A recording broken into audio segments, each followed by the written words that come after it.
Assalamualaikum warahmatullahi wabarakatuh.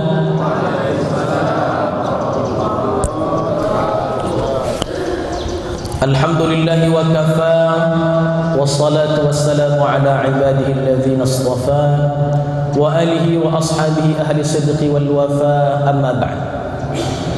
Yang sama-sama kita hormati, kita muliakan Bapak Camat Kecamatan Kepenuhan, mudah-mudahan senantiasa sehat walafiat. Seluruh aparatur kecamatan dari lurah, RT, Polri dan TNI yang tak bisa saya sebutkan satu persatu. Orang tua kami, tokoh adat, tokoh agama, alim ulama, cerdik pandai, yang sama-sama kita hormati pengurus Masjid Besar Al-Ikhwan, tuan-tuan khalifah, mursyid alim ulama, jamaah masjid, gerakan subuh berjamaah. Yang besar tak dihimbau gelar, yang kecil tak disebut nama, kita semua dimuliakan oleh Allah Subhanahu wa taala. Amin ya rabbal alamin. Bersyukur kita kepada Allah sekurang-kurangnya dengan mengucapkan alhamdulillah, sekurang-kurangnya. Alhamdulillah ini berbeda dengan asyukrulillah. Kalau alhamdulillah itu tidak ada alasan mengapa kita mengucapkan alhamdulillah. Dapat nikmat alhamdulillah, dapat cobaan alhamdulillah, senang hidup alhamdulillah, susah alhamdulillah, punya anak alhamdulillah, tak punya anak alhamdulillah, istri satu alhamdulillah, istri dua innalillah. Bahaya kita di rumah.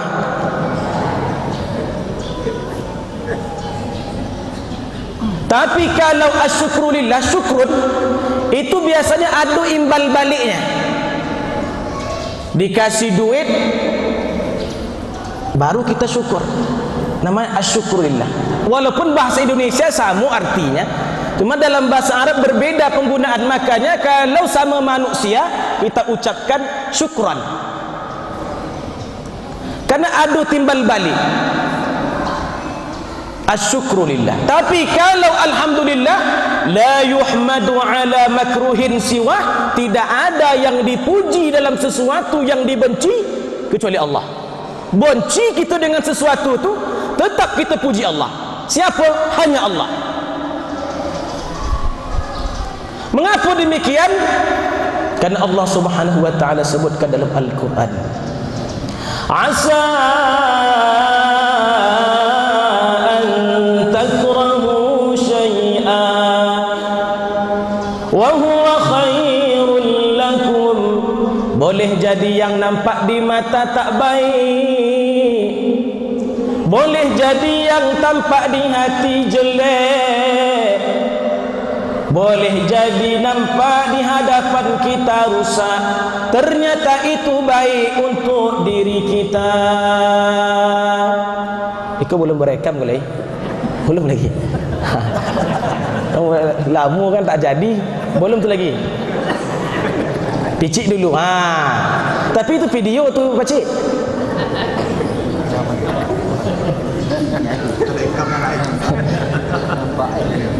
Nampak? Itu ilmu terikat tu. Terikat zaman kini. Kalau zaman dulu tak ada ilmu dah. Kalau taklah sih, kau nanti tak rekam kan bisa buat sabitkan balik. Dah. Nampak? Karena boleh jadi yang tak elok dipandang mata ternyata baik. Wa asa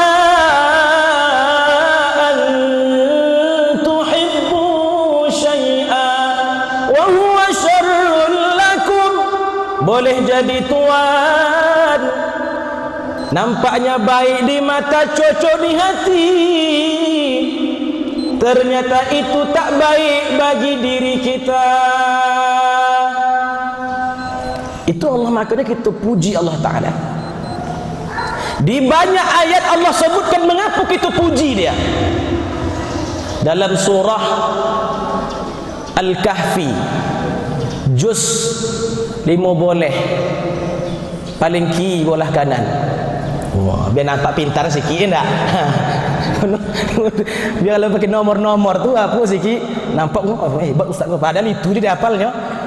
Selebih itu tak ada hafal. Alhamdulillahilladzi anzala ala 'abdihi alkitab. Segala puji bagi Allah yang telah menurunkan bagi hambanya Al-Quran. Kita puji Allah karena Allah turunkan kepada umat kita ni Al-Quran. Ada sebabnya,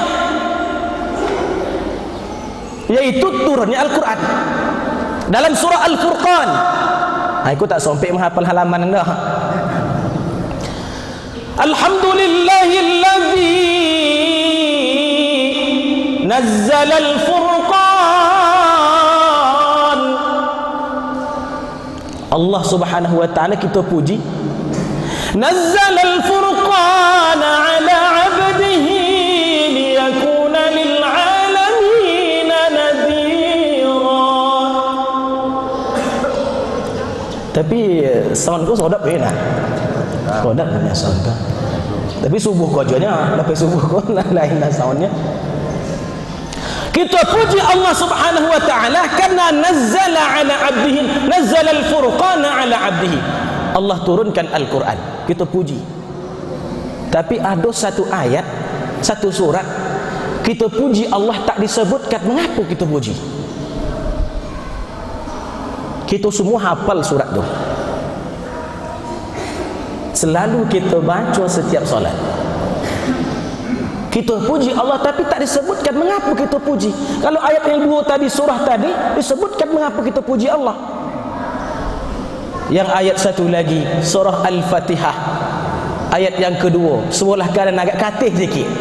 Aku hafal kita semua. Indah Saadi Hidayat aja hafal dah. Kita hafal je. Alhamdulillahi Rabbil Alamin. Segala puji bagi Allah Tuhan seru sekalian alam. Belum disebutkan lagi mengapa kita puji Allah. Ar-Rahmanir Rahim, yang maha pengasih lagi maha penyayang. Itu sifat Allah, bukan mengapa kita puji Allah. Maliki Yaumiddin, pemilik hari kemudian. Iyyaka na'budu wa iyyaka nasta'in. Tak ada disebutkan di situ mengapa kita puji Allah. Seakan-akan mengartikan bahawa tidak ada batasan memuji Allah. Itu makanya surah Al-Fatihah itu hebat. Maka disebut dengan qalbul Quran, Fatihatul Kitab, Ummul Quran, Ummul Kitab, Ummul Quran. Mengapa disebut Ummul Quran? Karena seluruh isi Al-Quran itu terhimpun di dalam surah Al-Fatihah. Maka rugi rasanya orang tak baca Al-Fatihah. Itu omaknya Al-Fatihah tu. Dan induknya Al-Fatihah adalah Bismillah. Bismillah tu induknya.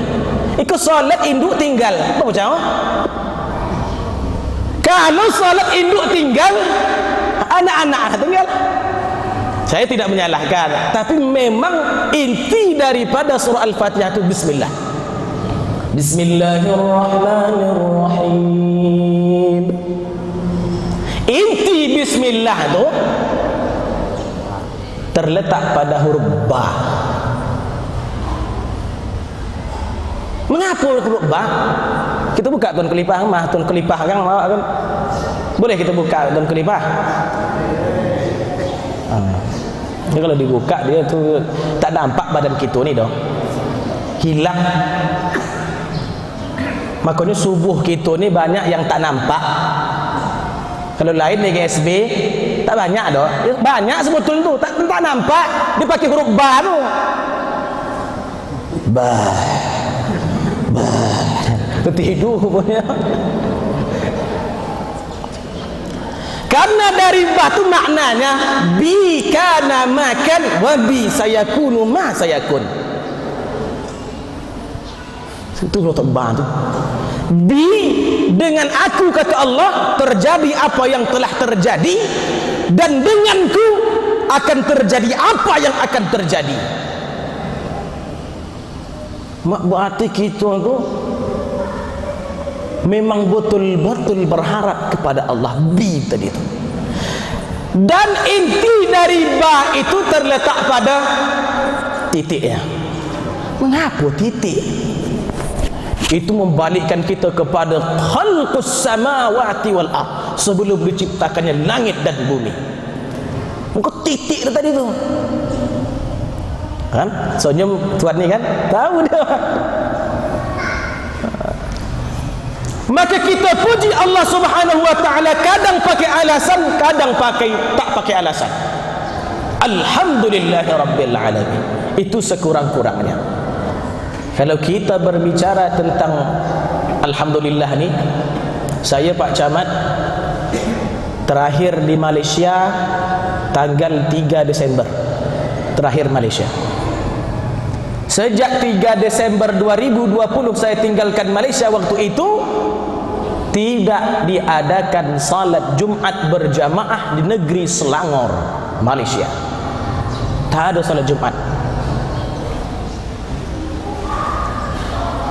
Bahkan tidak diadakan salat berjamaah di masjid kecuali 6 orang. Di masjid tu 6 orang, yang lebih 6 orang. Yang lebih tu bayar RM1.000, sama dengan Rp3.700.000. Satu orang Rp3.700.000. Itu salat Pak. Lebih kita ni, lebih dari 6 orang bayar RM1.000. Berjarak pula lagi 1 meter. Jadi bak kecito kami potang mau di nosah tinggi itu. Jadi kalau imam sekarang Pak, dia tak rapatkan shaf tak gitu lagi. Jarakkan shaf semeter. Begitu kan. Memang lain zaman kini kok. Dia kan ada tuh, kalau kita kan luruskan dan rapatkan shaf rahimakumullah, insyaallah gitu. Kalau gini nak jarangkan shaf rahimakumullah, nih semeter. Ini terjadi. Bahkan tahun ini, tahun 2020 ni lah, kita masuk 2020 walaupun corona ni di 19, tapi masuk daerah kita 2020.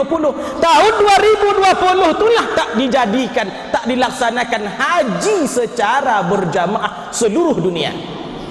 Cuma tahun 2020 tu ya. Umrah di stop.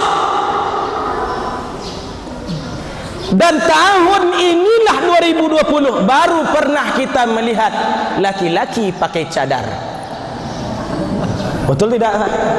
Semua bercadar. Yang dalam mobil bercadar, masjid bercadar, dalam pasar bercadar. Ini membawa masker bercadar tu arti itu.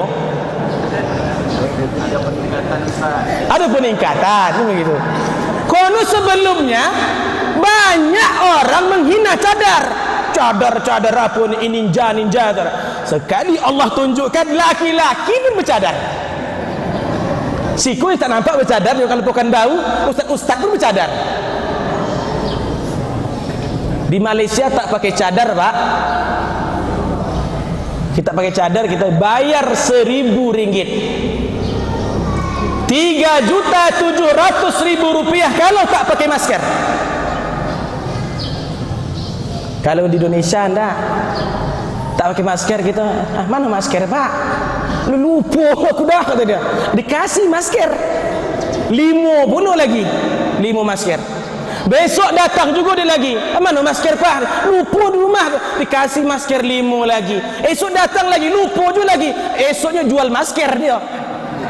Dikumpul masker 5 jualnya masker. Apa yang mau saya tunjukkan cincin tuan-tuan yang dimuliakan Allah? Bahawa negeri kita bisa solat jamaah, bisa mengadakan majlis ta'lim, bisa mengadakan subuh berjamaah, solat Jumatnya ramai, sementara negeri seberang payah orang tu nak solat. Apa yang kita ucapkan? Alhamdulillahirabbil alamin. Saya nak tunjukkan itu sebetulnya. Bukan nak saya tunjukkan bahawa Malaysia tu kurang baik, enggak. Tunjuk bahawa kita alhamdulillah dalam keadaan negara-negara banyak yang tak solat, yang tidak dianjurkan solat berjamaah, banyak yang dilarang untuk mendirikan solat Jumat, negeri kita rapat-rapat safnya. Ini membuktikan alhamdulillahirabbil alamin.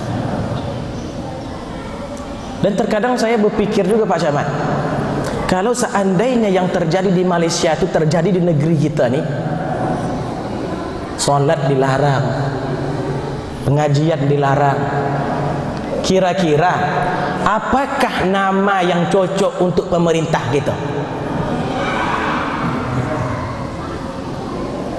Yang sekarang ni saja, macam mana keadaan pemerintah? Orang bilang togut lah, jadal lah, macam-macam orang menyakapnya. Apa yang terjadi kalau kejadian di Malaysia terjadi di negeri kita? Tapi apa yang dilakukan orang Malaysia? Diam saja. Mungkin ini ada hikmahnya.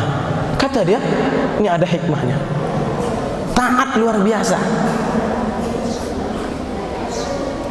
Jadi negeri kita ini memang banyak kekurangan. Betul Pak Camat, ya, banyak kekurangan. Tapi jangan sampai kekurangan kita tambah dengan kekurangan kita. Timbul hoax, adu argumentasi, fitnah memfitnah. Itu terjadi di negeri kita. Memang banyak kekurangan negeri kita, betul. Tapi yang lebih menyebabkan negeri kita dihancur karena fitnah satu dengan yang lain, tebarkan kebencian satu dengan yang lain. Maka ambil informasi berita itu difilter betul-betul. Mana baik, mana buruk, mana betul, mana tidak. Jangan asal sebar aja. Hanya membonci kita sama yang lain. Ya ayyuhalladzina amanu in ja'akum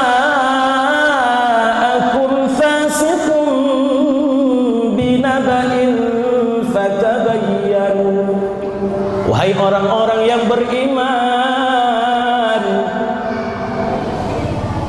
jika datang khabar berita dari Facebook, dari Twitter, dari Instagram, dari WhatsApp group, yang gitu nih. Memang arti dalam Al-Quran tak begitu dah, kira-kira lah ya, disesuaikan dengan keadaan kita ni. Hendaklah kalian klarifikasi, tengok mana yang betul, mana yang tidak, mana yang fitnah, mana kebenaran. Mengapa demikian? Karena ada satu informasi terkadang antusibu qauman bijahalah fatusbihu ala ma fa'altum nadimin. Boleh jadi ada satu informasi yang bisa menyebabkan kita berpecah belah, penyesalan yang terjadi. Itu informasi itu klarifikasi betul-betul. Salah satu informasi yang tak betul, Ustaz Zul Henry setahun belajar di Malaysia telah menikah dengan orang Malaysia. Itu tak betul dah. Aku sampai kini masih lajang leh. Promosi itu harus tu. Baca-baca yang dimuliakan Allah Subhanahu wa taala. Maka lisan ini perlu dijaga. Kata ulama, al-lisanu yanfuzu ma la tanfudhu al-ibar. Lisan tu mampu menembus apa yang tak bisa ditembus oleh jarum sekalipun. Jarum hanya menembus kulit, tapi lisan bisa menembus hati sanubari. Maka banyak orang tersinggung dengan lisan kita ni. Dengan lisan mampu jadi mulia. Sahabat bertanya, ya Rasulullah, wahai Rasulullah, apakah yang saya amalkan supaya saya bisa masuk surga? Kata Rasulullah, ayyakuna lisanuka ratban bi dzikrillah. Hendaklah lisan engkau basah berzikir kepada Allah selalu. Berarti lisan bisa mengatakan kebaikan. Zikir banyak. Ini zikir kita subuh tadi itu namanya zikir 10 namanya. Orang tutu itu 10 nama. Kalau la ilaha illallah itu 10. Ya la ilaha illallah, la ilaha illallah, mawjud la ilaha illallah, la ilaha illallah. Ma'bud la ilaha illallah, la ilaha illallah. Maksud la ilaha illallah, la ilaha illallah. Azim la ilaha illallah, la ilaha illallah. 10. Maka dia sebut zikir 10 kata orang. Biar tahu kita mengaku sebut zikir 10. Zikir itu kalau orang tua-tua cakap dulu, manfaatnya 3. Panjang umur, faidah, muah joki. Kalau kampung kami itu istilahnya. Panjang umur, Allah panjangkan umur kita penuh dengan keberkahan. Yang kedua, faidah. Faidah itu artinya tak, penyakit itu tak datang. Nyamuk pun nak nginggap faidah dia, kau kata dia, pergi. Itu faidah. Yang ketiga, muah joki. Soki itu tuh banyak dari arah yang tak disangka-sangka. Itu zikirnya. Ya Latif itu zikirnya. Betul tuh, ada dalilnya, ada dalilnya. Dalam Al-Quran Allah sebutkan walillahil asma'ul husna. Allah punya asma'ul husna, fad'uhu biha. Panggil Allah, minta ke Allah dengan asma'ul husna itu. Yang kita baca kan asma'ul husna. Ya Latif, ya Kafi, ya Hafiz, ya Syafi. Allah ya Latif, ya Kafi, ya Hafiz, ya Syafi. Allah ya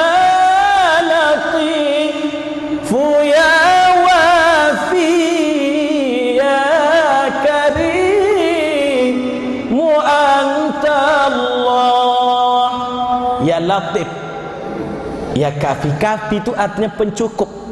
Makanya orang kalau rajin zikir Kafi itu cukup hartanya. Makanya Allah sandingkan antara kaya, huwallazi aghna wa aqna. Allah yang memberi kaya dan mencukupkan. Jadi lawan kata kaya itu bukan miskin sebetulnya dalam syariat Islam ya. Dalam rezeki Allah tidak ada miskin menurut Allah. Menurut Allah kalau gitu adanya. Karena Allah pasti beri rezeki ke kita. Makanya Allah sebutkan huwallazi aghna wa aqna. Allah yang memberi rezeki kepada orang kaya dan mencukupkan kepada orang yang miskin. Tidak memiskinkan, tapi mencukupkan. Apa zikirnya? Kafi. Makanya budak-budak sekarang yang kecil-kecil ini ada lagu dia, lagu Kafi ni.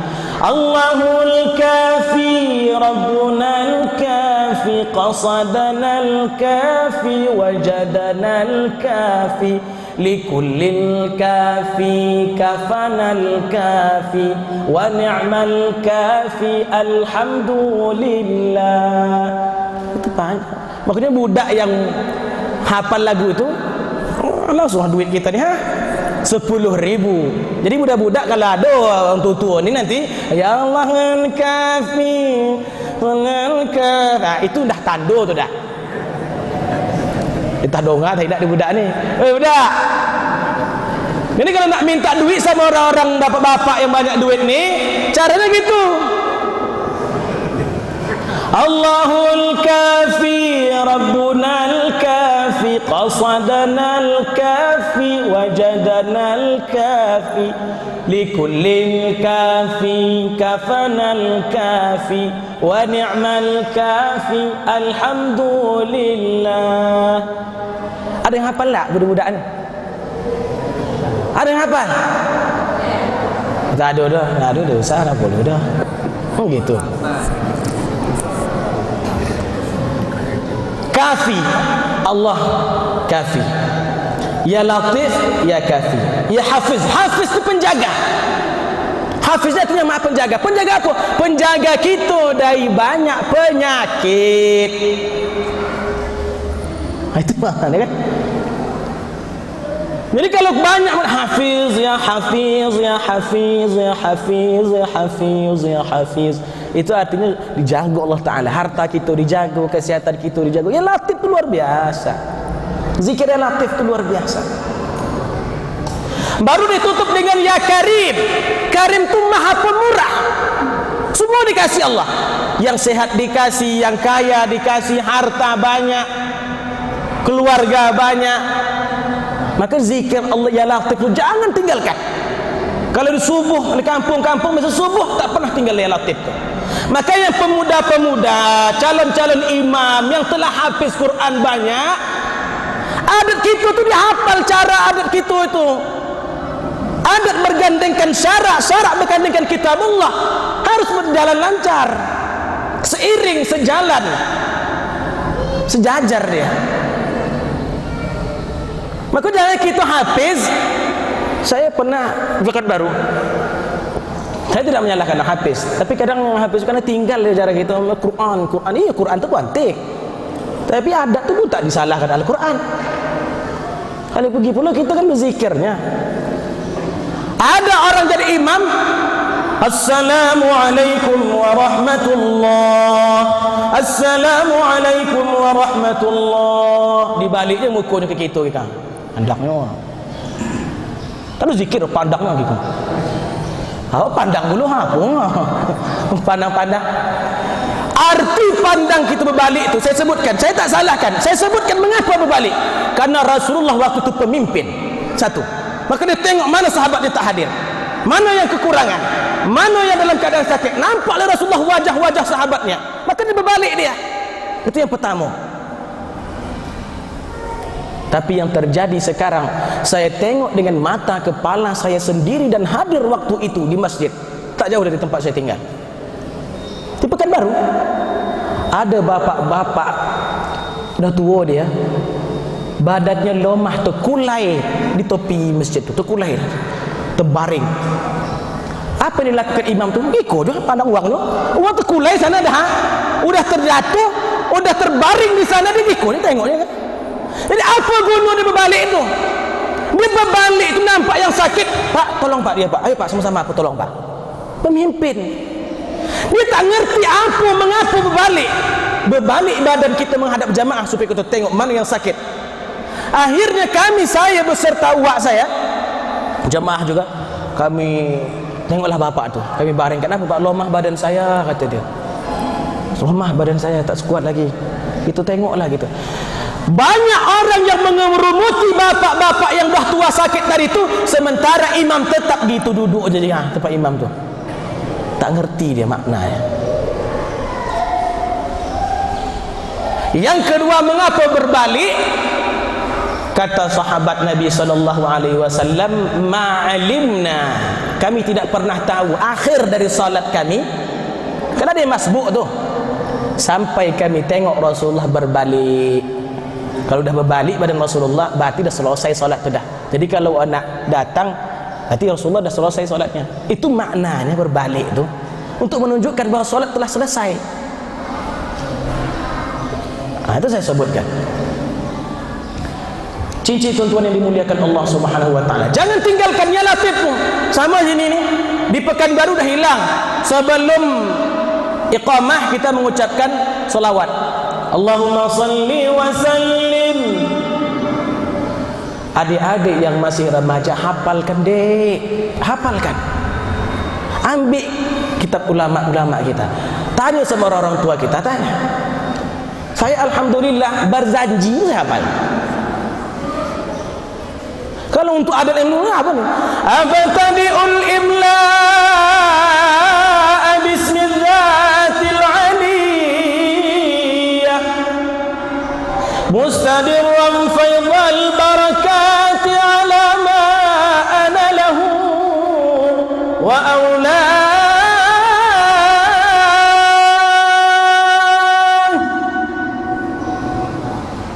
wa usammi bihamdin mawariduhu saighatun aliyah mumtati'an min asyukril jamil mataya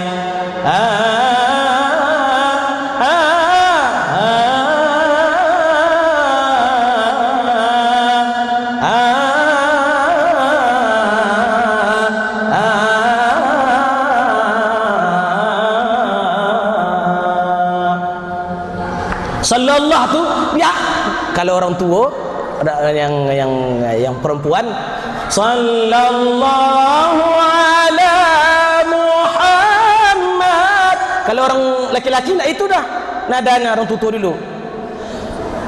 Sallallahu ala Muhammad Muhammad sallallahu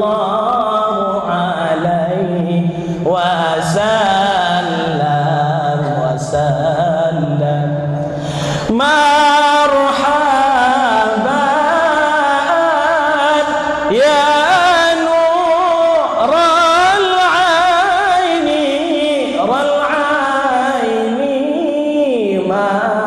itu gaya dulu dia hafal tradisi kita. Itu baru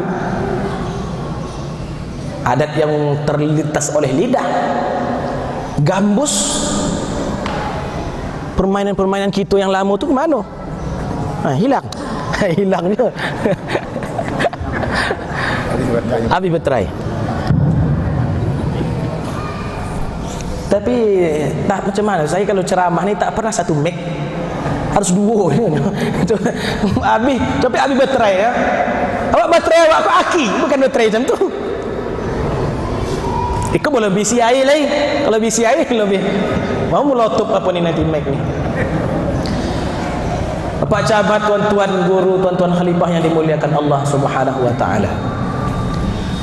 Jadi zikir dengan lisan mampu menghantar kita masuk ke dalam surga.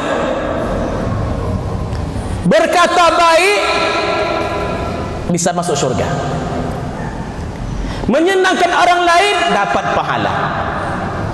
Tapi jangan salah, dengan lisan banyak yang menghantarkan orang ke dalam jurang api neraka. Kita keluar dari Islam itu kebanyakan dari lidah sekarang nih.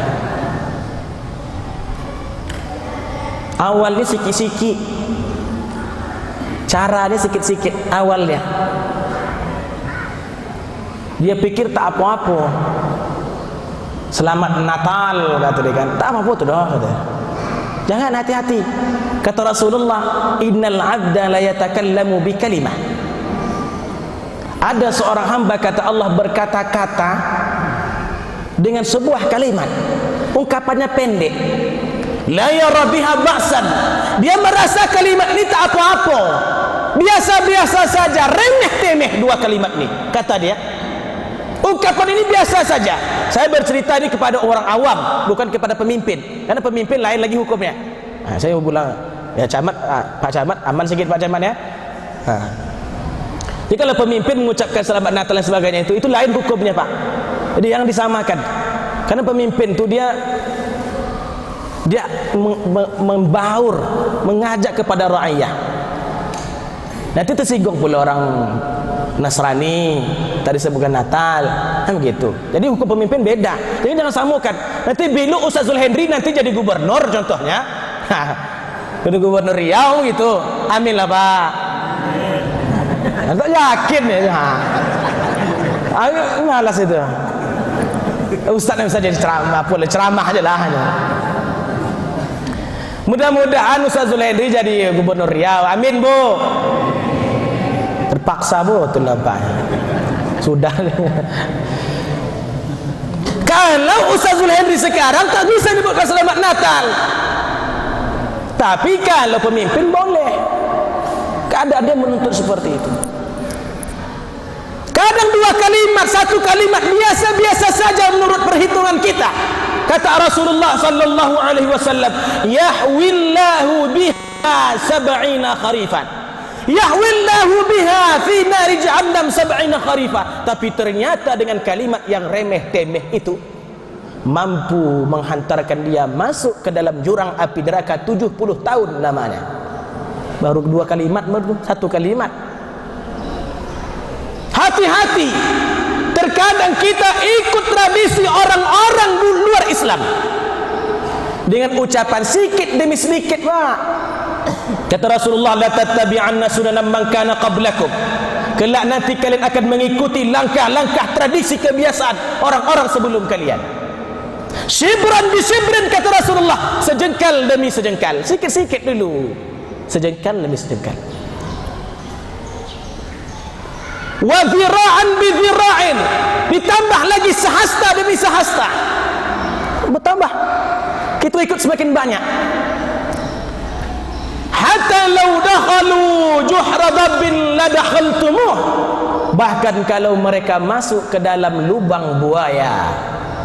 Kalau dulu lubang buaya Pak, kalau sekarang kilometer 50 tol Cikampek. Kalau dulu lubang buaya, ngerti ya enggak? Kalau dulu dimasukkan ke lubang buaya, kalau sekarang dimasukkan ke kilometer 50 tol Cikampek. Tapi sama-sama penindasan, sama-sama pembunuhan. Kalau dulu yang dibunuh TNI, sekarang bunuh orang biasa saja. Ngerti ya enggak? Ngerti. Jangan sudah kepanjang nanti awak masuk ke penjara nanti. Zulhendri mana di penjara dah. Bukan di Malaysia, enggak di penjara kini dah kata. Sama Ustaz Maher Twailibi kini sekarang dah. Takut ini Maher banyak masuk penjara sekarang. Ustaz tuh. Saya tak takut. Tapi jangan sampai. Itu ajanya. Takut saya tidak, tapi jangan sampai. Tolonglah saya nanti ya kalau sampai masuk penjara. Kita ikut nanti sampai ke dalam lubang buaya, lubang semut kita ikuti. Maka jaga lisan kita, jaga ungkapan kita, jaga kata-kata kita. Jangan sampai menyinggung perasaan orang lain, karena ternyata dengan lisan banyak orang yang masuk ke dalam jurang api neraka, dan banyak timbul fitnah di antara kita karena lisan. Gunakan lisan dengan sebaik-baiknya. Ajak orang. Robba sami'in, robba hamili fiqhin ila man huwa afqah minhu. Boleh jadi yang mendengarkan lebih paham daripada yang menyampaikan. Maka sampaikan saja. Ada orang mengerti, sampaikan. Tak mengerti, sampaikan lagi. Itu mengapa ilmu yang paling tiga yang nanti terputus amalnya kecuali tiga, yaitu ilmu yang bermanfaat. Ilmu bermanfaat itu artinya kita dapat ilmu, kita sampaikan. Dapat ilmu, kita sampaikan. Dia mau amalkan atau tidak tidak jadi masalah. Yang penting ilmu itu bermanfaat bagi kita, kita sampaikan orang lain. Tiga. Idza mata ibnu Adam inqata'a anhu 'amalu illa min thalathin. Kalau kita mati, tak dapat kita salat lagi, tak bisa menunaikan haji lagi, tak bisa lagi membayar zakat, putus. Itu maksudnya. Tak dapat lagi kita berbuat apa-apa. Tapi ada perbuatan yang kita lakukan di dunia tapi pahalanya mengalir terus. Dah lalu. Kalau salat, selesai salat habislah, mana ada tambah lagi. Zakat, setelah zakat habislah. Tapi ada 3 amalan ni kita kojokan di dunia, berhenti habis dia, tapi pahalanya tak habis-habis. Yang pertama, sedekahun jariyah, sedekah jariyah. Yang kedua, ilmu yang bermanfaat. Makanya perbanyak murid, perbanyak mengajar, tunjuk ajar orang lain yang tak faham. Yang ketiga, awaladin salihin yad'u la, atau anak saleh. Nah, tengok tu. Tak sebarang anak, Pak. Yang bisa nanti kita mendapatkan pahala mengalir terus, tak sembarang anak. Anak tu mesti soleh.